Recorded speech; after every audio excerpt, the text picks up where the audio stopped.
Quando essa família me procura com alguma queixa, qual é o processo? Fazer uma investigação para saber, porque essas queixas são sintomas.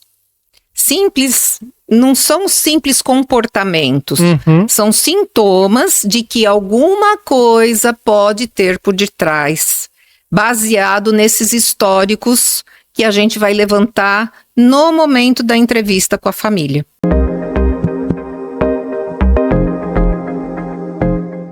E aí, pessoal, como vocês estão? Aqui tudo bem também? Meu nome é Júlio Vinhal e hoje o episódio também tá muito especial. Sabe por quê?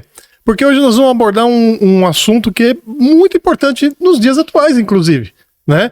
Nós vamos falar um pouquinho de neuropsicopedagogia. Falei certo? Falou. Falei certo. Isso mesmo. E quem vai abordar esse assunto com a gente aqui, vai explicar pra gente como que funciona, né? Como que é feita a abordagem da neuropsicopedagogia, é a Lúcia Helena Heitzmann. Lúcia, seja bem-vinda. O microfone é todo seu, pode...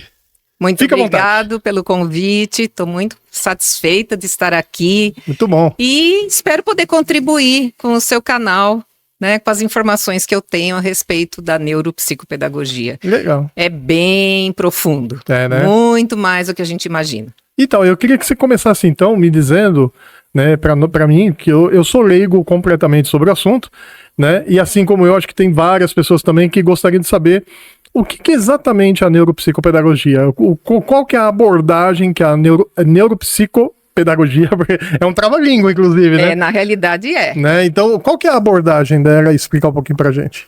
Então, Júlio, a neuropsicopedagogia é a soma da pedagogia, da psicologia e da neurociências, ou da neuroeducação, né? Das neurociências aplicada à educação. Então, essas três ciências se unem para que a gente possa trabalhar com crianças com transtornos e dificuldades de aprendizagem, do desenvolvimento, do comportamento e não só isso, também com suas famílias, com as escolas, com os professores, porque aí entra a psicopedagogia institucional. Então, são dois ramos, o clínico, que nós vamos atender individualmente a demanda daquela criança, daquela família, e o institucional, que nós podemos trabalhar com as escolas, dando orientação aos professores, à equipe educacional, aos pais e até aos alunos, de forma geral. Entendi.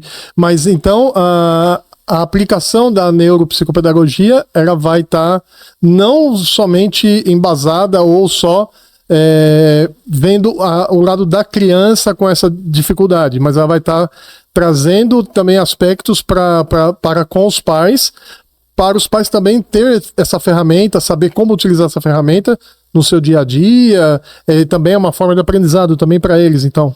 Com certeza, é uma ciência bem ampla, é uma ciência que você veste, né? Você dorme pensando na psicopedagogia, come pensando na psicopedagogia e vive a psicopedagogia. Por quê?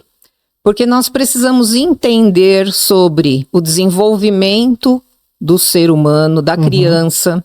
Nós precisamos entender sobre as fases da adolescência, o que acontece com aquela criança quando se torna um adolescente. Nós precisamos entender um pouco da dinâmica escolar, daquela estrutura daquela família, como aquela família está funcionando, como aquela família está atenta aos seus filhos. Nós precisamos entender um pouco de neurologia, da parte da ciência que estuda o cérebro, para poder entender quais são as funções que podem estar em defasagem e se essas funções em defasagem estão promovendo ou provocando alguma dificuldade para aquela criança no seu desenvolvimento, seja motor, seja na fala, seja na socialização, seja na aprendizagem quando ele estiver na escola, quando aquela criança estiver na escola. Então, é uma ciência muito ampla.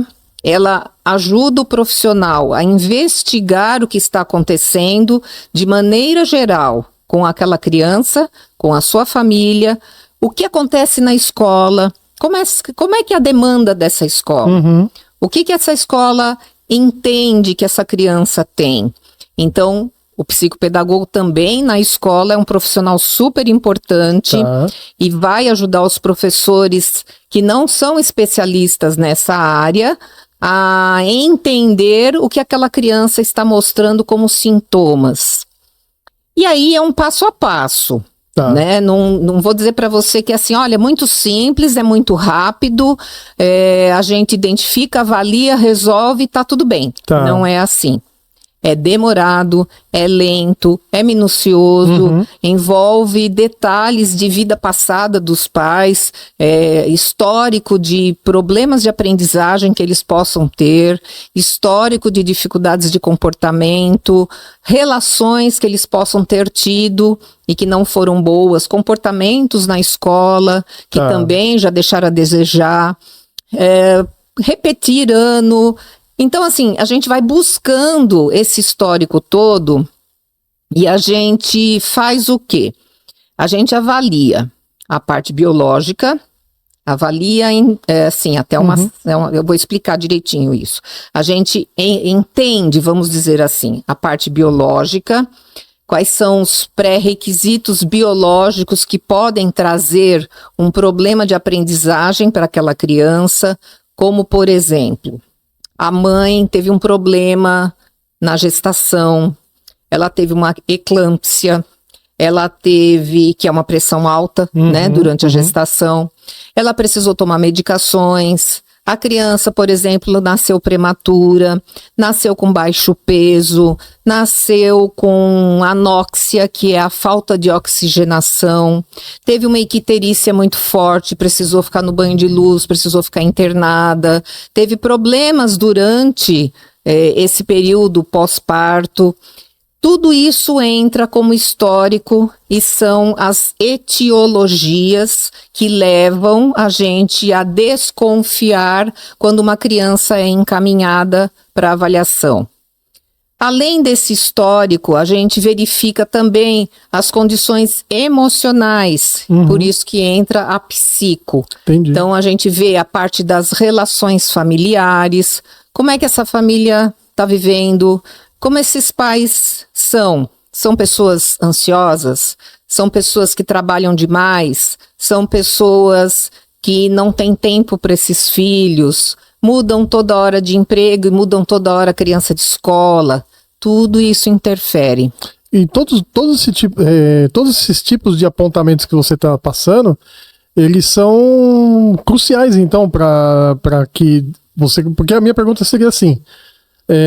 Em que momento é detectado, você consegue detectar, né, a ciência consegue detectar de que precisa ter a atuação dessa ciência tanto para prevenção quanto para reabilitação dessa dificuldade de aprendizagem e tal, né? Então, como você fez bastante apontamentos, né, é uma coisa muito... É longa e detalhada. Muito longa e detalhada.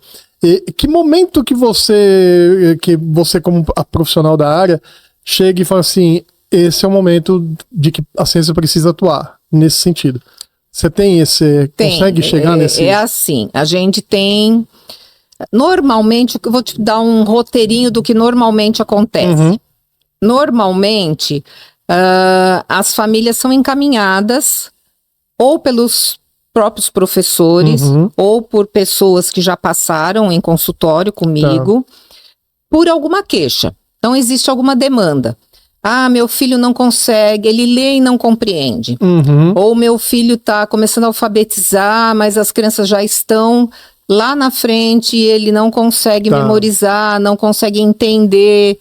Enfim, sempre tem uma queixa escolar ou uma queixa comportamental. Meu filho é muito opositor. Ele se nega a fazer tarefas, ele se nega a seguir regras, ele bate nos amiguinhos, ele é agressivo. Isso já dá para perceber muito cedo, quando a criança é pequena. Não precisa estar lá no Fundamental 1 ou 2. Até quanto mais cedo, melhor. Então vem essa queixa. Quando essa família me procura com alguma queixa, qual é o processo? Fazer uma investigação. para saber, porque essas queixas são sintomas. Simples, não são simples comportamentos, são sintomas de que alguma coisa pode ter por detrás, baseado nesses históricos que a gente vai levantar no momento da entrevista com a família. Então, quando eu faço a entrevista com os pais, eu pergunto tudo aquilo que eu falei agora há pouco. Como foi a gestação? Como era você na escola? Existe mais alguém na família que tem alguma característica semelhante, mas que não foi diagnosticado, porque antigamente não se diagnosticava, né? Então, tudo isso é falado com a família em 2 sessões. A gente pergunta um pouco de como é essa criança em casa, se ela reconhece erros, se ela pede desculpa, como é o comportamento socioemocional dela, tanto na escola quanto em casa. E nessa investigação, junto com a queixa que a família traz, eu preparo alguns testes. Alguns testes são padronizados, são testes prontos, que já foram, é material pronto, estudado, normatizado, para que nós possamos utilizar para verificar essa queixa da família. Outros são pedagógicos. Pela experiência que eu tenho de 25 anos de escola, e 15 de consultório, a gente consegue montar algumas atividades, alguns testes que vão me mostrar como está a atenção dessa criança. Tá. Como está o pensamento dessa criança, como ela elabora, como ela mentaliza, como ela memoriza na realidade, de que forma ela escreve. Ela escreve bem, a letra dela é disgráfica, a letra dela é uma letra ruim, o caderno dela, e isso é importante falar para os pais, olhar o caderno dos filhos desde o comecinho. Por quê? Ah, não, minha letra também era assim. Sim, não, eu também era bagunceiro. Porque eu acho que é uma dificuldade até, né, dos pais de ter esse entendimento, porque muitas vezes os pais podem estar vendo determinadas situações como normal. Né? Eu gosto de estar falando, mas quando eu era criança também, eu também falava desse jeito, agia dessa forma, acho que é normal, né? E às vezes não chega cedo para a ciência para poder começar a fazer a elaboração dos estudos rapidamente, né? Para ajudar nessa aprendizagem rapidamente, né? Você falou uma coisa muito importante, não chega cedo. Quando chega, muitas vezes, a criança já está no 5º ano da escola, no 7º, no 9º. E olha quanto tempo ela já passou de frustração, de baixa autoestima, de lidar com o erro, de lidar com vergonha, de lidar com todas as dificuldades, achando que ela é burra. Muitas crianças chegam no consultório falando, eu sou burra. Assim, eu não consigo, na lata. Caramba. Eu não consigo aprender. Matemática não é o meu forte. Eu não sei escrever. Já coloca como uma regra. Já coloca como uma regra. E o pior, e eu acho que eu vou ter que me dirigir aos pais de novo, 1000 perdões, porque eu sei que não são todos. Mas o pior é que tem pais que enfatizam de uma maneira muito negativa. Olha, você é muito lerdo. Você demora muito. Você não consegue, o seu irmão faz e não pode fazer isso. Não pode fazer comparação. Essa questão negativa, né? E nem é às vezes por maldade, sim. Né? É porque a pessoa está pensando que aquele estímulo que é negativo vai ser um estímulo positivo para a criança tomar uma atitude e mudar o comportamento. E é muito confundido também essa apatia, esse desânimo para os estudos com preguiça. É muito comum a gente ouvir dos pais, meu filho é preguiçoso. Na hora da lição, ele boceja, ele enrola, ele levanta, vai fazer xixi, vai beber água, ele faz de tudo para não fazer a lição. Mas se puser um videogame na frente, se puser um celular... Isso que eu ia te perguntar. Então, a questão dessas tecnologias chegando muito cedo também é um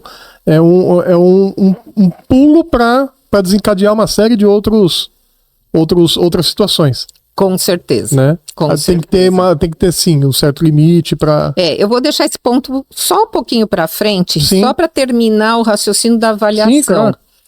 Então, a gente vai conversar com essa família, vai avaliar essa criança de acordo com esses testes que eu já te falei, de acordo com observações do comportamento naquele ambiente controlado. Vamos mandar para a escola questionários específicos para investigar como essa criança pensa na escola, como ela produz, como ela entrega, como ela se relaciona. No final da avaliação, nós temos um montão de material para estudar. Eu falo que é a hora de montar o quebra-cabeça. Tá. Então, são as informações que vêm da família, as informações que vêm da escola, aquilo que eu observei no consultório, além daquilo que foi medido, porque a observação, aquilo que está nas entrelinhas, é extremamente importante ser observado, e é essas entrelinhas que mostram para a gente um pouco da parte da pedagogia, psicopedagógica. Então, são testes que vão mostrar resultados de como aquela criança, aquele adolescente estão naquele momento. Entendi. Tá? Entendi. Depois disso, com todo esse quebra-cabeça montado, a família é orientada de como trabalhar com essa criança. E se foi encontrado algum transtorno do neurodesenvolvimento, que aí pode ser um TDAH, pode ser um TEA, pode ser que é o transtorno do espectro autista, o TDAH é o transtorno do déficit de atenção e hiperatividade, o TEA, transtorno do espectro autista, pode ser um TOD, transtorno positivo desafiador, pode ser um transtorno de aprendizagem da leitura e escrita, que é a conhecida dislexia, pode ser um transtorno de aprendizagem da matemática, que é a discalculia, e outros tantos. Os que mais eu atendo são esses, tá? São os que eu mais trabalho, que eu tenho mais Eu não fazia ideia que tinha tudo isso. Pra mim tem muito mais. Eu conheço só mais o TDAH e a dislexia, mas o restante... Tem muito mais. Muito bom. Então a gente tenta, não digo fechar um laudo, porque esse trabalho ele não pode ser o exclusivo do psicopedagogo ou do neuropsicopedagogo. Tá. Precisa ter uma equipe multidisciplinar por detrás. Conjunto, né? Médico, neuropediatra, precisa ter às vezes fonoaudióloga, precisa ter às vezes neuropsicóloga ou psicóloga para trabalhar e atender toda essa demanda. Então uma coisa que poderia ser simples, se fosse identificado lá com 2, 3 aninhos, e dá para identificar muitas coisas com essa idade, eu não digo medicar. Medicar é outra coisa, tá? Eu digo identificar características que fogem do padrão do desenvolvimento da criança. Dá um exemplo pra gente, por exemplo. Um exemplo, a criança até 2 anos já deve estar falando frases simples de 2, 3 palavras. Mamãe quer água. Água, né? Mamá quer água. Quer água. Então, ou até água, às vezes já fala até corretamente, mas tem que estar formando pequenas frases com intenção. Tá. Não apontar para o objeto e pedir. Então, se a criança não fala muito pouco, ou começou a falar e parou de falar, são sinais de alerta. Tá. Dá para acender uma luzinha vermelha. Tá? Sinais de alerta para quê? Pode ser um autismo? Pode. Porque o autismo tem um pico de desenvolvimento, depois dá uma parada, e principalmente na linguagem, porque é um transtorno que envolve linguagem, comunicação, socialização e outras questões emocionais também. Tá. Existem autistas extremamente inteligentes, superdotados, existem autistas que têm comorbidade com deficiência intelectual, e autistas que têm comorbidade com TDAH.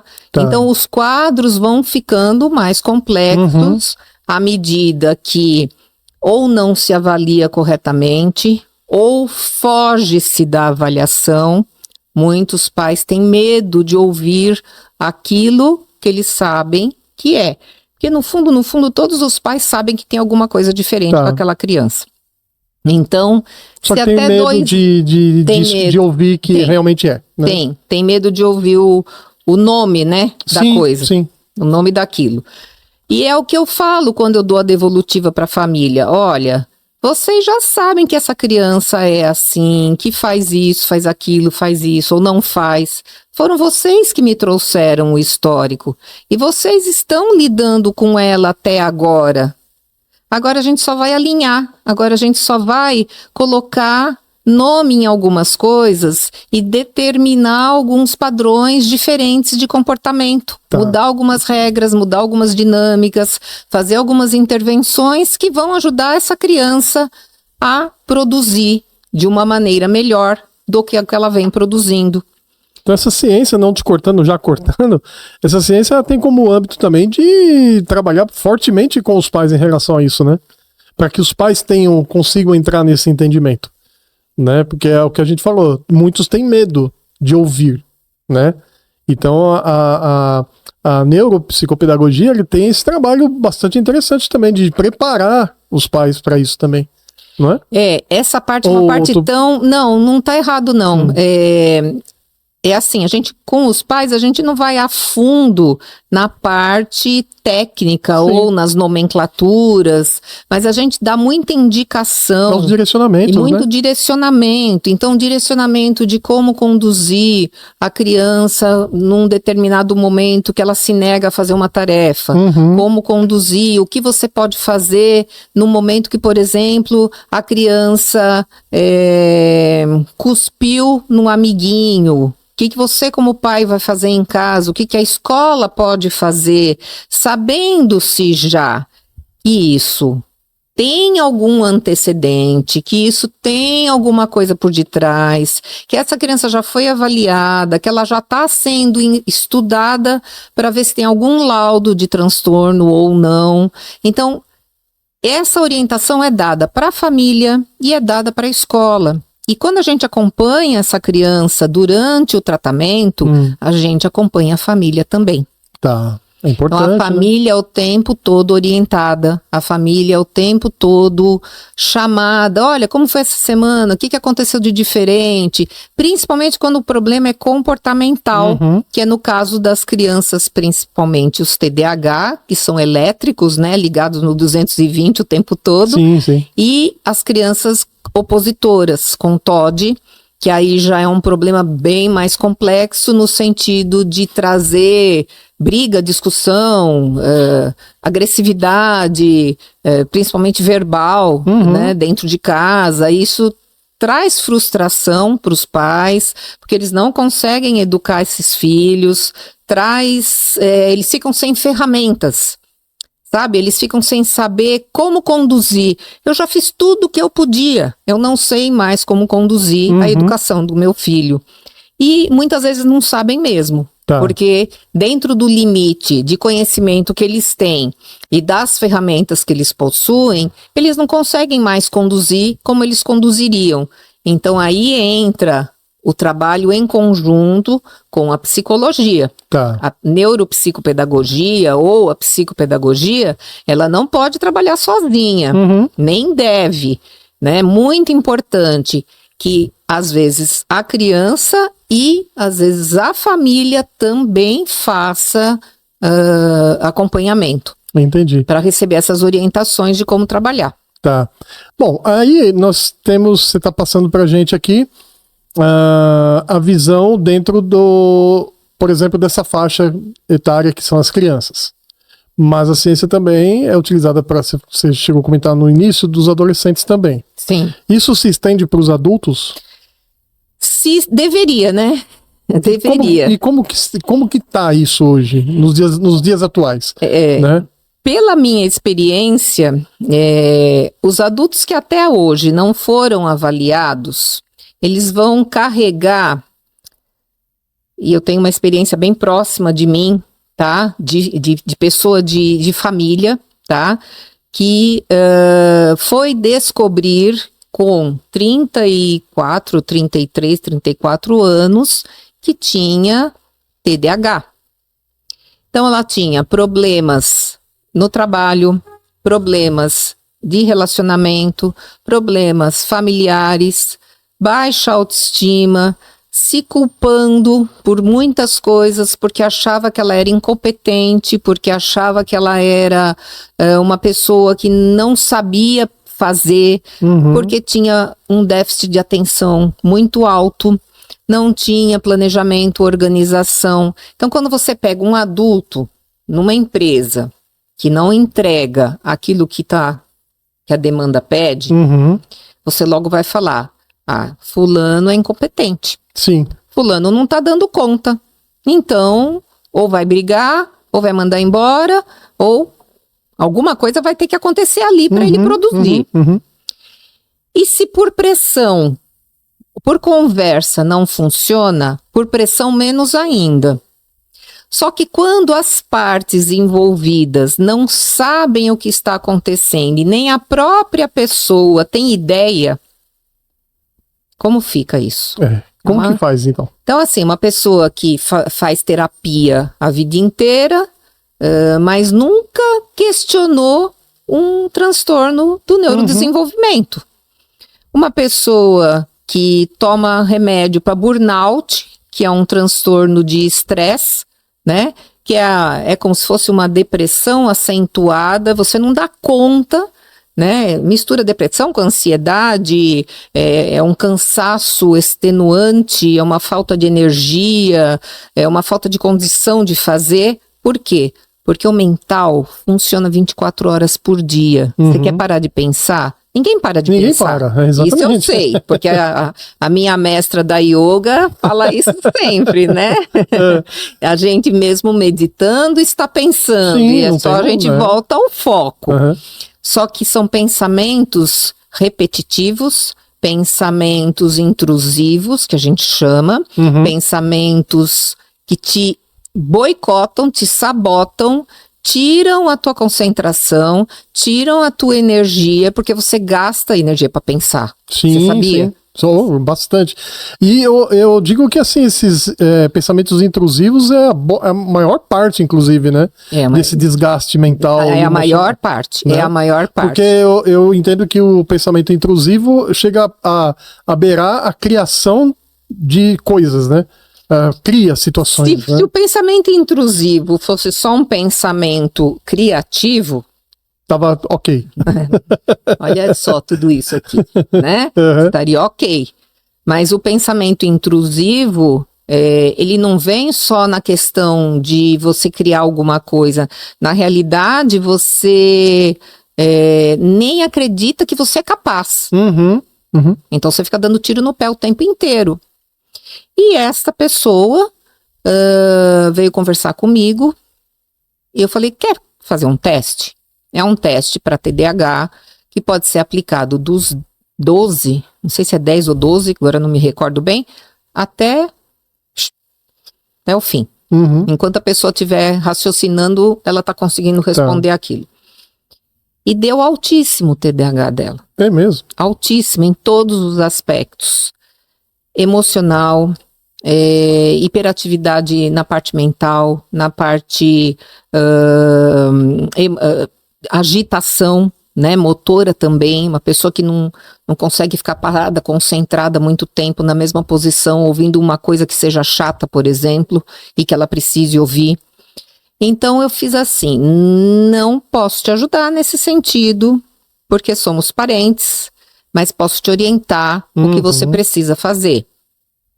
Então orientei para ela procurar um psiquiatra, procurar uma neuropsicóloga ou um neuropsicólogo, fazer uma avaliação neuropsicológica, que isso vai remeter a funções mais profundas do cérebro e entender como esse cérebro está funcionando, porque a parte mais atingida No TDAH é o frontal, né, que é a região da frente, né, da testa, e vai poder mostrar como está todo o funcionamento cerebral, como realmente os fiozinhos estão se conectando lá dentro. Tá.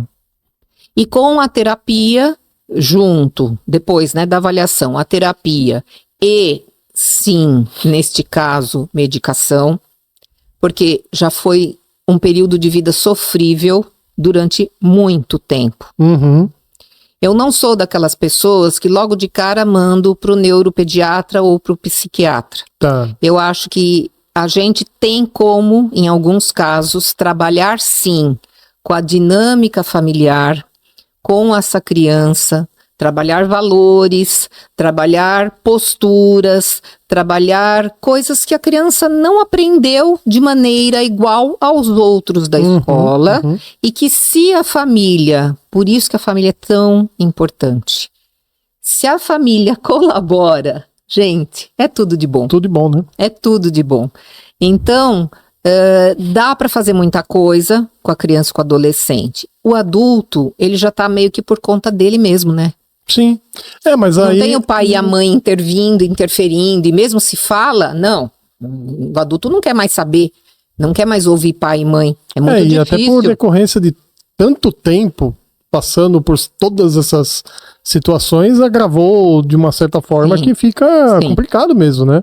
Aí tem que entrar com medicação, as medicações próprias, né, para o TDAH, e tem não só medicações diferentes, como dosagens diferentes, de acordo com a dificuldade do caso, mas nesse caso não tem jeito.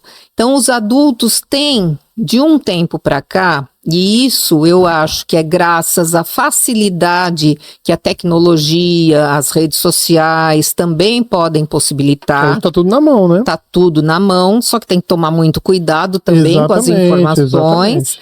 Mas sempre vai acender uma luzinha. Será que eu tenho isso? Nossa, eu sou assim. Nossa, nossa, sou tão parecida com isso. Será que é melhor eu ir atrás?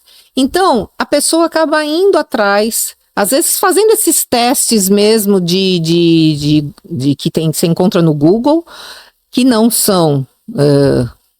lógico que não vão te dar um laudo, mas vão te começar a levantar uma pulguinha, sabe? Sim. E aí, eu acho que essa parte de informação que está mais ampla, mais divulgado, todo mundo fala de TDAH, todo mundo fala de autismo, né? É assim, é um período TDAH, um período fala bastante do autismo, um período fala bastante da dislexia, mas tem muita informação e está muito acessível. Então, as pessoas conseguem ir atrás, mais do que um tempo atrás que não tinha tanta informação nesse sentido. Sim. Então eu acho que até mesmo ela consegue, através da tecnologia, até buscar informação de quem ela deve buscar. Também. De qual é a ciência que ela tem que buscar, né? Também. Não é simplesmente, então eu vou num ambulatório, eu vou num hospital e procuro quem? Pois é, né? Se nós formos depender da saúde pública ou da educação pública, nós estamos bem na fita. Estamos bem. Aqui no Brasil nós estamos bem na fita. Uma fita velha, né? A fita verde e amarela é toda furada. Nossa, nem me fala. Eu não gosto nem de falar muito sobre isso, porque eu fico nervosa, fico irritada. Não, mas é complicado, né? E nessa situação, a pessoa, por exemplo, vamos fazer aqui um teste comigo. Eu fui lá, fiz alguns testes desses famosos que tem no Google e tal. Aí eu fiquei com a tal da pulga atrás da orelha, né? Assim, de bate-pronto, facilmente, eu procuro quem? Pô, tem que ter alguma coisa, cara, será? Né? Quem que eu procuraria logo de cara, assim? Para começar a abrir o leque, né? De possibilidades. Sim. Normalmente, o adulto primeiro nega. Mesmo que encontre alguma coisa. Ah, não é possível. Ah, não. Vou ver com o meu vizinho, vou ver com o meu amigo, vou lá no centro, né? Quem sabe lá no terreiro, quem sabe lá vou tomar um passe, sabe assim? Vai procurar um milagre. Tá. Não vou dizer que a religião, a filosofia, qualquer que seja, também não tem o seu peso e não tem a sua ajuda, é importante. Uhum. Mas o que é da terra, o que é da ciência, não tem como negar. Uhum. Se nós estamos aqui neste planeta em evolução, que eu acho que você ouve muito isso também, tem um motivo de ser. Então, se essa pessoa, quanto mais ela enrolar para buscar ajuda, mais difícil vai ficar, né? E ela não está passando por esse problema à toa, se nós formos olhar aí um lado de alguma linha religiosa. Mas vamos voltar para a linha da ciência. Na linha da ciência, você olhou, achou lá alguma coisa. A primeira pessoa que vem na cabeça, normalmente é um clínico geral. Uhum. Só que o clínico geral, ele não é o médico mais indicado para te falar sobre funções executivas, sobre transtornos, sobre problemas que possam estar acontecendo no funcionamento do seu cérebro. Eu não sei se você sabe, não existem exames, existem testes. Não existe exame. Sim, existe o PET scan, que nós não temos aqui, porque é baratinho, né? Em outros países existem, que enquanto, por exemplo, a criança está fazendo, ou o adulto mesmo está fazendo uma leitura, vai mapeando o seu cérebro e vão recolhendo essas informações de quais áreas do cérebro estão sendo ativadas no momento dessa leitura. Mas o que você tem aqui? Encefalograma, você tem ressonância, tomografia, e se você não tem nenhuma lesão no seu cérebro, isso não vai aparecer em exame, só vai aparecer se você tiver uma lesão. Mas se você tiver uma lesão, você já está sendo tratado há algum tempo. Eu, no meu exemplo, eu teria procurado psicólogo. Então, eu nem pensei na questão do clínico, até foi uma surpresa você tá me falando do clínico. Mas as pessoas procuram o médico porque elas não querem ir de encontro direto com o problema, elas têm medo entendi. de ouvir. Ela já vai e coloca uma barreira logo de cara. Coloca uma barreira. Qual é o caminho? O caminho, eu falei assim, o que normalmente o pessoal faz. O Todo próprio clínico me dá um remedinho, tá tudo pronto. bem, não, você não tem nada, mas se você quiser procurar um psiquiatra ou um neurologista, pode. Então, o caminho é, paralelamente ao neurologista e ao psiquiatra, procurar o psicólogo.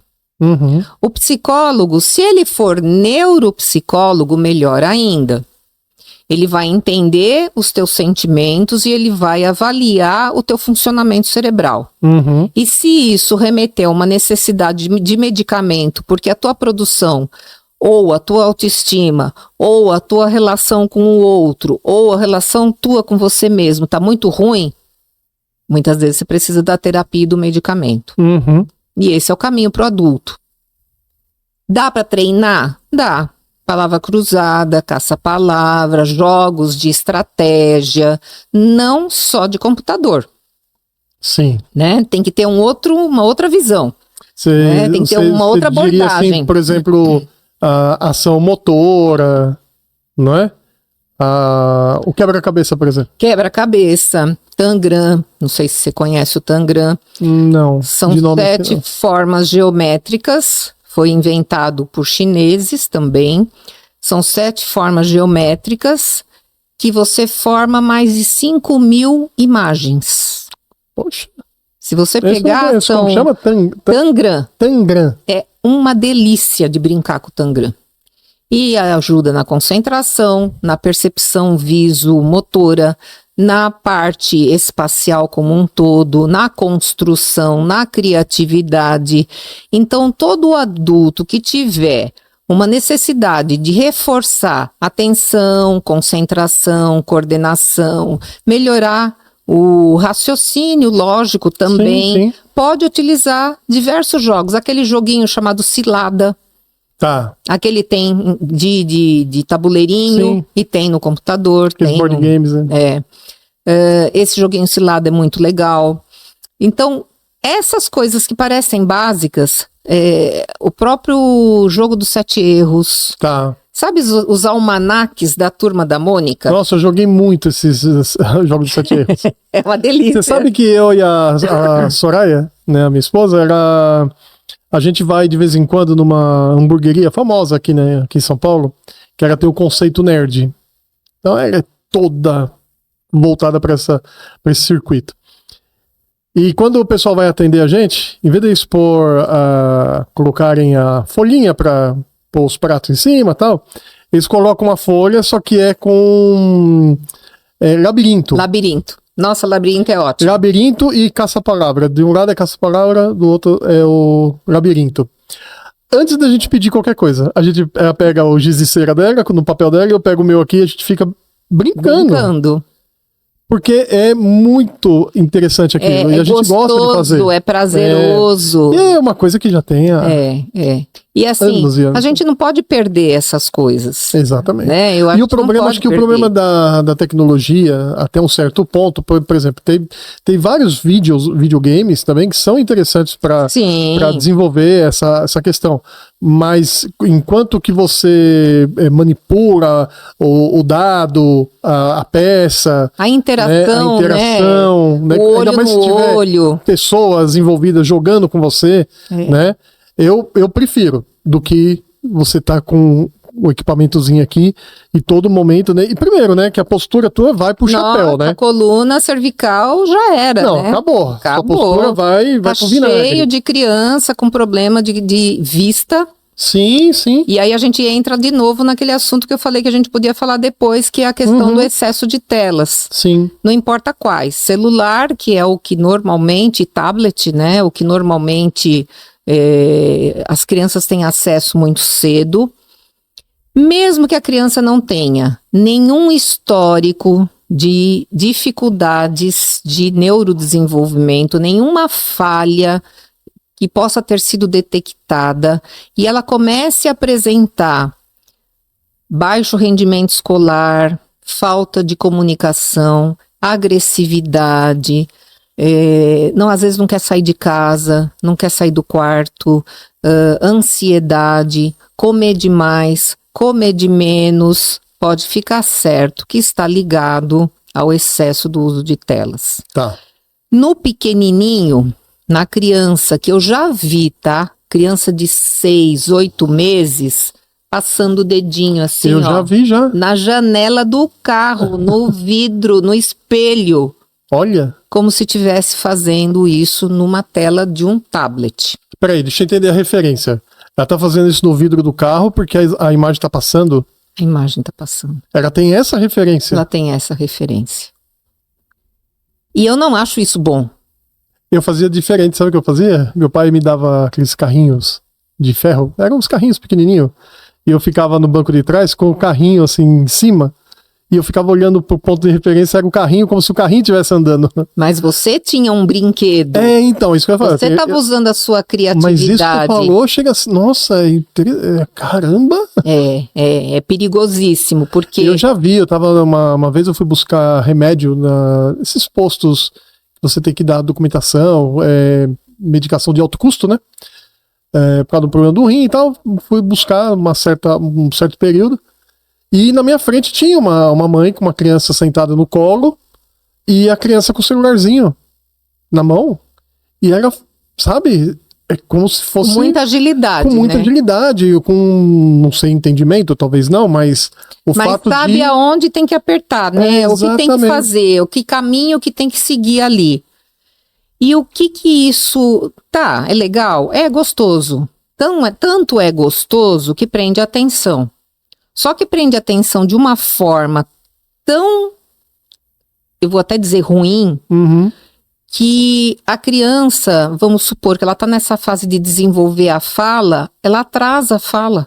E ela vai começar a ter problema de fala, ela vai ter problema de comunicação. Sim, porque você não, você não tem comunicação com o aplicativo lá, né? Um transtorno, ou se ela está atrasada na comunicação.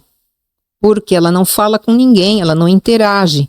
Então, a gente fala assim, para os pais tomarem cuidado com a chupeta eletrônica. A chupeta eletrônica é aquela que silencia a criança na hora que vocês chegam cansados em casa. Cada um pega o seu celular, vai descansar e dá uma chupeta eletrônica para a criança. A criança não dá trabalho. São os filhos órfãos de pais vivos.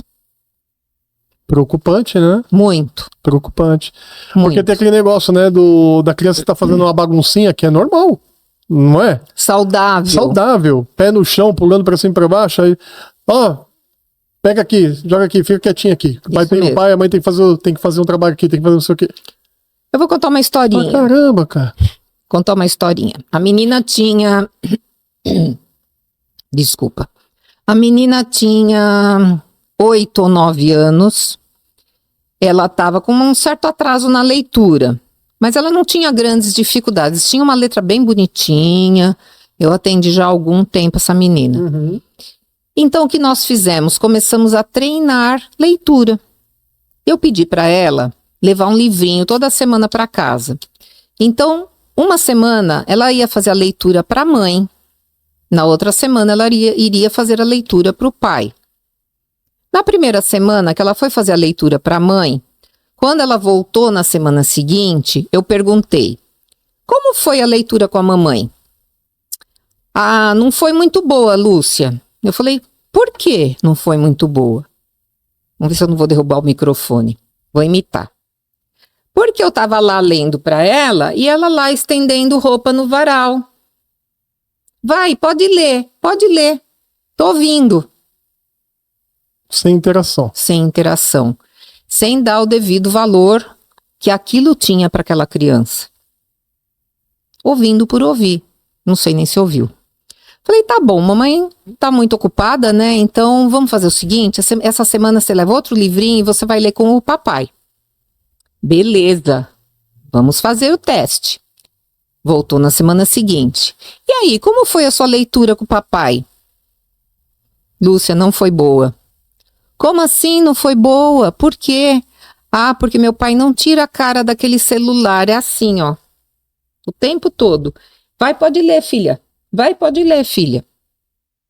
Então, o que a gente tem que trabalhar com essa família? O tempo de qualidade. Mas você atribui isso a um despreparo dos pais? Eu não sei exatamente o que é, tá? Porque eu acho que tem muita coisa a ver. Se tem for, muita de coisa. repente, sei lá, eu digo porque... Não é despreparo... Primeiro filho... Não. Era a segunda filha. O primeiro era menino. Tanto o pai quanto a mãe estudados. Os dois com uma boa condição de vida, de trabalho, uma boa cultura. E as crianças numa boa escola, com uma preocupação de dar um bom estudo para a criança. Mas falta tempo interno. É aquele tempo de sentar no chão e brincar com o pequenininho de carrinho, de montar tudo. Fazer bagunça, de né? Barbie. Fazer bagunça. É aquele tempo de sentar do lado e fazer a lição de casa. Que isso a gente não está encontrando mais. Então, assim, o tempo está correndo tão rápido. Demais. As pessoas estão tão cansadas, estão tão sem paciência. Essa geração de pais que estão na faixa dos 40, 45 anos, estão tendo filhos mais velhos. Então, essa situação de ter filhos mais velhos também pode promover, não é 100% de verdade, mas pode promover crianças com transtornos por genes serem mais velhos, né, por terem alterações cromossômicas, enfim, tem uma coisa bem ampla aí para se dizer. Mas eu acho e foi uma geração que brincou muito. Pais de 40, 45 até 50 brincaram muito, tiveram uma infância na rua, Sim, tiveram brinquedos, pé no chão, empinar pipa, jogar bola, brincar de pique-esconde. Mas agora dá para deixar essas crianças saírem na rua? É complicado. A segurança não tá fácil. É. Então não é só responsabilidade deles, tem todo um contexto cultural e social Com em certeza, volta. com certeza. Então não posso dizer para você é isso ou é isso. São muitas coisas, são muitas vertentes. Agora tem aqueles também que se dedicam muito, que têm sua jornada de trabalho exaustiva também, Sim, mas que uma estão cobrança gigantesca. sempre muito atentos aos filhos. Né? Então a gente não pode falar só o que está errado, a gente também tem que enaltecer Exatamente, aquilo com que está certeza, com certo, certeza. modelos positivos. Eu não quero que meu filho fique 5 horas na frente da tela, eu também vou sair da tela. Sim. Nós vamos ter a noite da pipoca, a noite do acampamento, a noite dos jogos, serem os modelos. Então existe isso também. Não dá pra gente deletar os computadores. Não dá pra gente falar assim, ó, plim, pronto, sumiu Não, a tudo. conexão com essas Não tem tecnologias terão. Não tem como. Só que não pode ser demasiadamente, né, 100% de todo o tempo. Não pode. Não tem como. Não pode porque leva a doenças psiquiátricas bem sérias que já estão até categorizadas nos manuais de transtornos. Se para nós adultos já faz mal, você imagina pra molecada. Faz. Né? Faz. É complicado. Eu vi um vídeo no Insta essa semana, um videozinho, um Reels, a mulher conversando com o marido, né? Mas não aparecia a voz, a gente não ouvia a conversa, a gente só lia a legenda e uma música em cima. Então o marido tentando ligar o celular, mas tá sem bateria, mas tá sem bateria de novo. E ele olhou para ela assim, você pintou o cabelo? Pintei, faz 15 dias. E, mas esse celular eu precisava carregar, não sei o quê. Você... E aquela sua amiga lá, que você não saía do seu pé, que estava sempre com você, que chorava no seu ombro? Morreu. Como morreu? Você foi até no velório dela, você estava lá, só que você não saía do celular para resolver problema. E não sei quem aconteceu isso, e não sei quem aconteceu aquilo. Aí chega um menino, um adolescente. Mãe, vamos fazer tal coisa? A mamãe já vai, nós já estamos terminando aqui. É meu filho? Quando que aconteceu isso?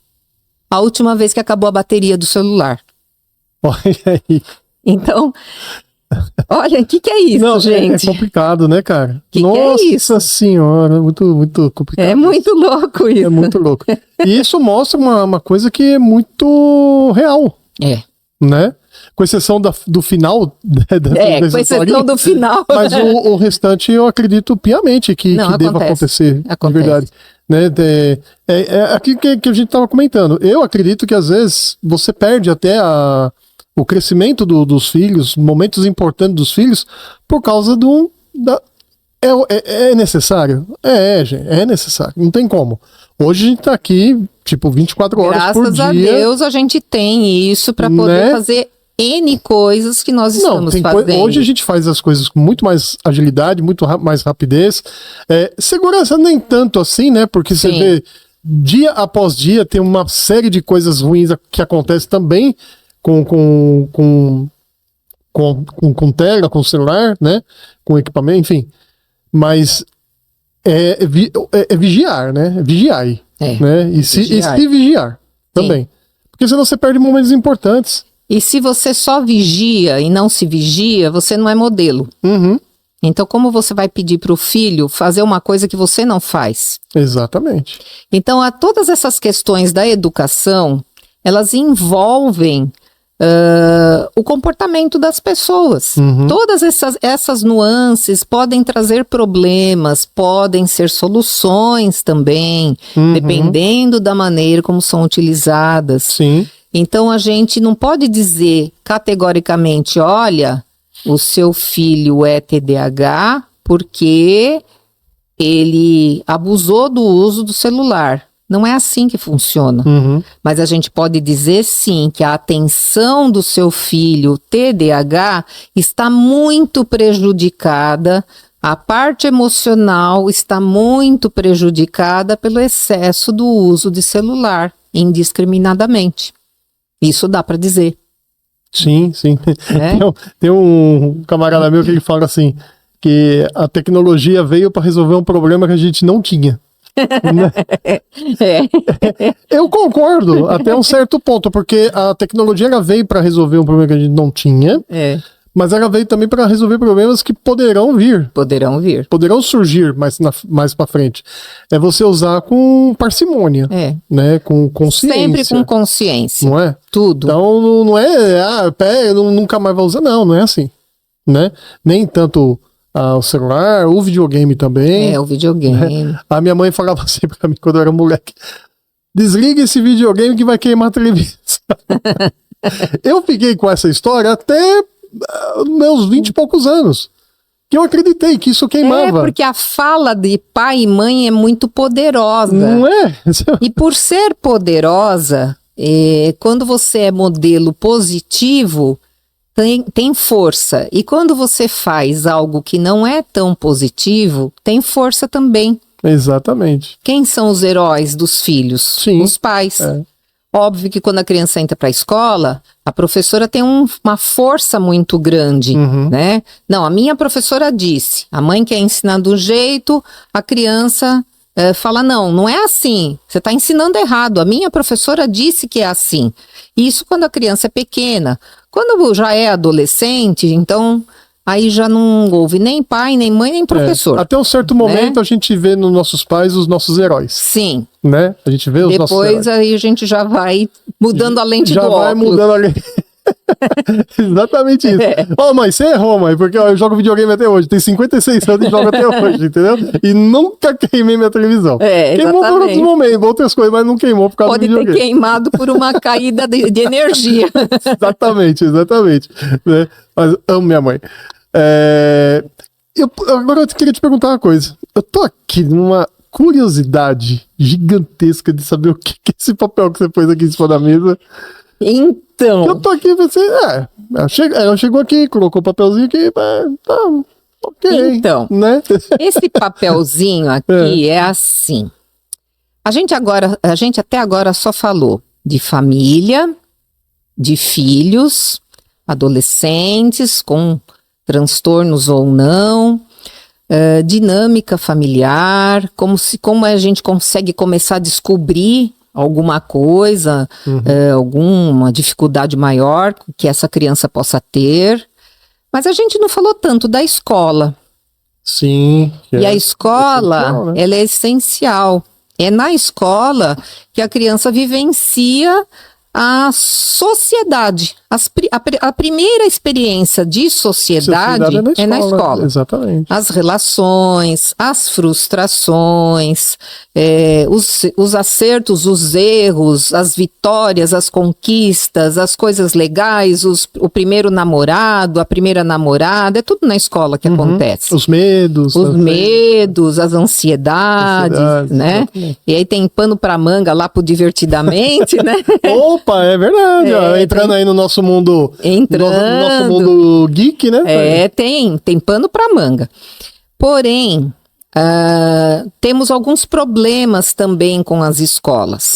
Independente de serem públicas ou particulares, existe uma sobrecarga muito grande, né, devido a uma demanda muito grande de crianças neurodivergentes, de famílias com problemas. Então, tanto a escola pública quanto a escola particular, ela está sobrecarregada. A escola tem que dar conta de cumprir o conteúdo, tem uma grade curricular que precisa ser cumprida, tem um número de horas-aula que precisa ser cumprido, tem um planejamento anual que precisa ser cumprido, e ainda precisa acolher. Ela lida com seres humanos. Então a escola precisa, a instituição escola precisa acolher funcionários, professores, equipe pedagógica, crianças, pais. Então precisa ter um treinamento especial para esse pessoal. Um professor de matemática, ele não é especialista em pedagogia. Sim. Ele não é especialista em neurodivergências. Um professor de história, ele não conhece, muitas vezes, didática, planejamento, metodologia. Ele vai cumprir lá o seu papel de planejar as suas aulas, mas ele não teve uma aula de didática que ensinasse ele a fazer de uma forma pedagógica, com uma estratégia X. Além de tudo isso, a escola, por lei, é obrigada a receber todas as crianças neurodivergentes. Nenhuma escola pode negar matrícula. Então, por lei, as crianças precisam ser recebidas. E o que eu acho excelente. Elas precisam ser inseridas num mundo diferente do mundo que elas vivem dentro de casa, porque depois, na vida adulta, vai ser um outro mundo diferente também. Sim. Então, outras dificuldades. Nossa, muitas. Então, aí a gente vê acessibilidade física que os prédios precisam ter. Porém, muitas vezes a equipe não está preparada para atender essas crianças. Não vou dizer só de uma criança cadeirante, mas nós temos crianças surdas, cegas, com paralisia cerebral, além de todas aquelas que eu já falei, autistas, TDAH, com dislexia, com transtornos de comportamento, N situações que precisam estudar, de uma forma ou de outra. Existem regras para tudo isso. E como que um professor ou uma equipe de professores vai dar conta de conhecer toda essa demanda, de conhecer todas essas particularidades, ou até de receber um aluno que ele não acha que tem nenhum tipo de neurodivergência, nenhum tipo de problema, mas começa a perceber que esse aluno está diferente dos pares. Então essa equipe, ela precisa ser treinada, ela precisa ser capacitada. Não só os professores, como o pessoal da administração. O tio da portaria precisa saber como lida com uma criança X, com a criança Y. A tia que fica na cantina, aquela que fica no recreio. Como essas pessoas são preparadas minimamente para receber essas crianças. Muitas vezes não são. De um tempo para cá, as escolas já têm um trabalho bem legal, graças a Deus, de educação socioemocional. Então isso ajuda bastante a trabalhar os sentimentos, as relações, trabalho também para se evitar o bullying. Então essas coisas estão sendo introduzidas na escola. Só que quem que direciona tudo isso? Quem que normalmente está à frente dessas equipes? A coordenadora pedagógica ou a orientadora educacional. Então são as pessoas que, mesmo não sendo especialistas, elas têm que conhecer sobre o assunto, minimamente. Elas têm que dar conta de orientar, de acolher, de saber como lidar com uma criança que pode estar em crise, que pode, por exemplo, ter tido um ataque de pânico, que pode, por exemplo, ter atirado um estojo no amigo ou cuspido no coleguinha. Então, você tem que ter manejo, você tem que saber trabalhar, além de dar conta de cumprir com todo o conteúdo programático que o planejamento pede para que seja cumprido. E chegar no final dos bimestres ou trimestres, bater lá as metas e tudo mais. Então, eu vou te perguntar, qual seria o protótipo ideal de uma coordenadora, de uma orientadora pedagógica, para dar conta de tudo isso? Um protótipo? É, aquela coisa bonitinha, bem feitinha, perfeita, para dar conta de tudo isso. Um modelinho perfeito. Não sei, seria uma pessoa séria? Talvez. Será? Não sei. É que assim, o perfil, você está pedindo perfil assim, cabelo, esse tipo de coisa, assim, não? Pode ser o perfil físico, que isso também não interfere, porque você pode ser alta, baixa, gorda, magra, usa óculos, não, isso não interfere. Mas habilidades, competências. Bom, acho que saber conversar com a criança, ter entendimento, né? Uma pessoa que tenha... Primeiro, conhecer tudo isso que você falou, pelo menos o básico, ter o entendimento disso. Saber aplicar isso. Ter saber aplicar não só com os seus matriculados, as crianças, mas também com a sua equipe, né? Ter essa questão de como que você usou o termo? De acolhimento. Sim. Porque a equipe precisa ter essa pessoa lá encabeçando isso também, né? Para se sentir motivada. Eu acredito que seja mais ou menos isso. Agora eu vou te dar algumas características um pouquinho diferentes e eu peço a permissão para brincar com vocês, coordenadoras e orientadoras, ou coordenadores e orientadores, porque eu também já fui uma. Então eu sei o que é. A coordenadora, orientadora ideal, ela tem que ter um olho aberto e um fechado. Porque tem coisas que precisam ser vistas e tem coisas que é melhor não ver. Ela tem que ter orelhas de elefante para ouvir tudo que está ao redor dela. Todas as falas de pais, de crianças, de professores, de funcionários. Ela tem que ter um coração gigante para poder acolher a todos. Ela precisa ter as mãos abertas, uma para dar e a outra para pedir ajuda, para receber. Tá. Ela precisa saber pedir ajuda, não pode centralizar tudo. Sim, lógico. Ela precisa ter o cinto de utilidades do Batman. Porque neste cinto, meu amigo, tem ali um curativo para um joelho ralado, tem ali um chazinho milagroso que tira qualquer dorzinha de barriga e de cabeça. Mas tem uma palavrinha também que às vezes a pessoa precisa ouvir. Tem uma palavrinha, né? Tem às vezes até uma gazezinha para arrancar um dente de leite. Isso já aconteceu muito comigo. Tá. Além do cinto de utilidades, ela precisa ter uma boa vascularização nas pernas, porque ela anda para todos os lados, então ela tem que usar meias Kendall, sem fazer propaganda, tá? Exatamente. Para não ter problemas circulatórios, porque ela tem que estar em todos os lugares. Sim. Além disso, os seus pés estão sempre sobre patins ou patinetes, para que ela tenha que correr rápido para as demandas.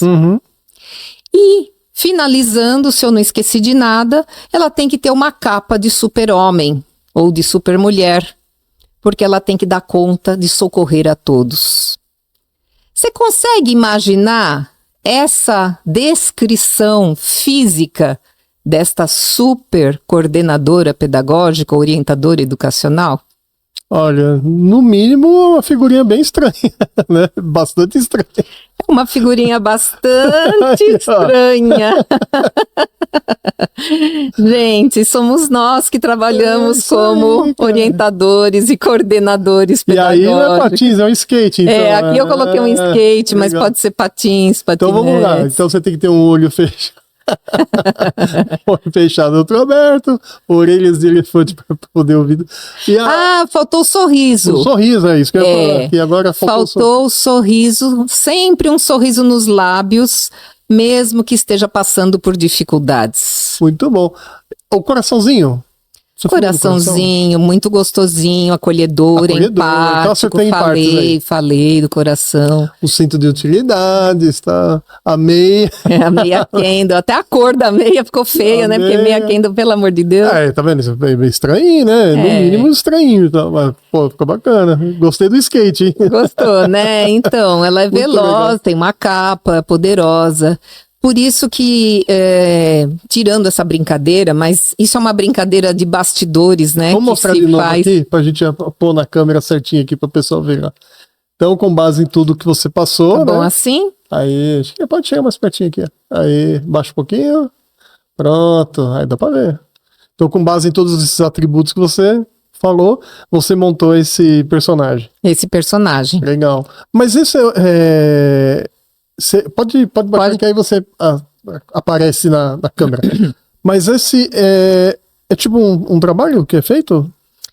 Você fez só para ilustrar? Não, esse personagem, ele foi me passado há alguns anos, quando eu fiz uma reciclagem de orientadores e coordenadores pedagógicos. Entendi. Então, a gente trabalhou essas características e eu achei bem importante trazer, porque muitas vezes a escola é vista só como ela tem que cumprir, ela tem que fazer, ela tem que dar conta. Eu pago essa escola, eu pago esse professor, e muitas vezes a criança fala, meu pai que paga seu salário. Olha. Isso é terrível.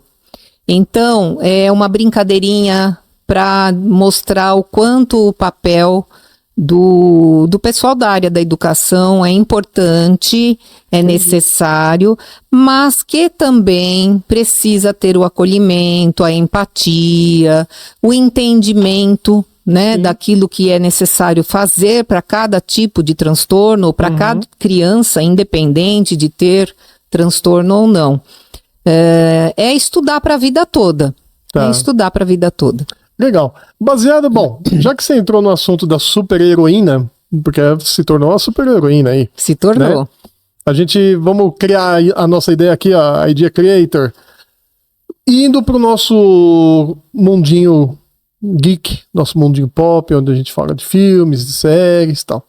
Com base nessa evolutiva toda que você passou pra gente, teria, por exemplo, como você indicar alguns filmes, tanto para os pais, eu não sei se para as crianças não, acho que no caso os desenhos, né? Sim. Questão de desenhos. Existe essa possibilidade de você ter alguns filmes, algumas séries que você possa indicar para o pessoal que tá assistindo, para ter um melhor entendimento, alguma coisa do tipo? Eu, assim, de cabeça aqui, me vem que é o The Good Doctor. Né? Ele pra mim é o mais famoso. Bem legal. Eu vou ser bem sincera, eu não assisti. Tá. É um que tá lá na minha lista. É que nem livro, né? Sim. O livro a gente compra e fica ali na lista dos que vão ser lidos. Ele é bom você assistir, assim, bem devagar mesmo, porque são várias situações que acontecem. Sim. E é bem interessante não pegar assim pra maratonar. Não, pega aos pouquinhos como livro, né? Seria um capítulo. Na realidade, essas séries que existem e que estão sendo lançadas, ou até antigas, elas ajudam muito no entendimento de pessoas leigas, e elas colaboram muito na percepção de quem é profissional, do que está acontecendo, do que aquelas ações querem dizer. Então a gente identifica nos personagens as características dos transtornos. Tá. Então, The Good Doctor é um médico excelente cirurgião, médico, inclusive, com uma memória fotográfica, inteligentíssimo. Ele tem o antigo Asperger, que é o autismo nível 1, que é um autismo leve, porém com superdotação. Tá. E isso fez com que ele se tornasse médico. Existem várias características do autismo, de persistência, de não mudar, né, de ter dificuldades, rigidez cognitiva, que a gente fala, de não mudar comportamentos, de insistir, persistir em algum assunto que goste muito, como um hiperfoco. E isso leva, muitas vezes, a coisas muito boas, ao sucesso, né? Poderia ser uma limitação e acaba não sendo.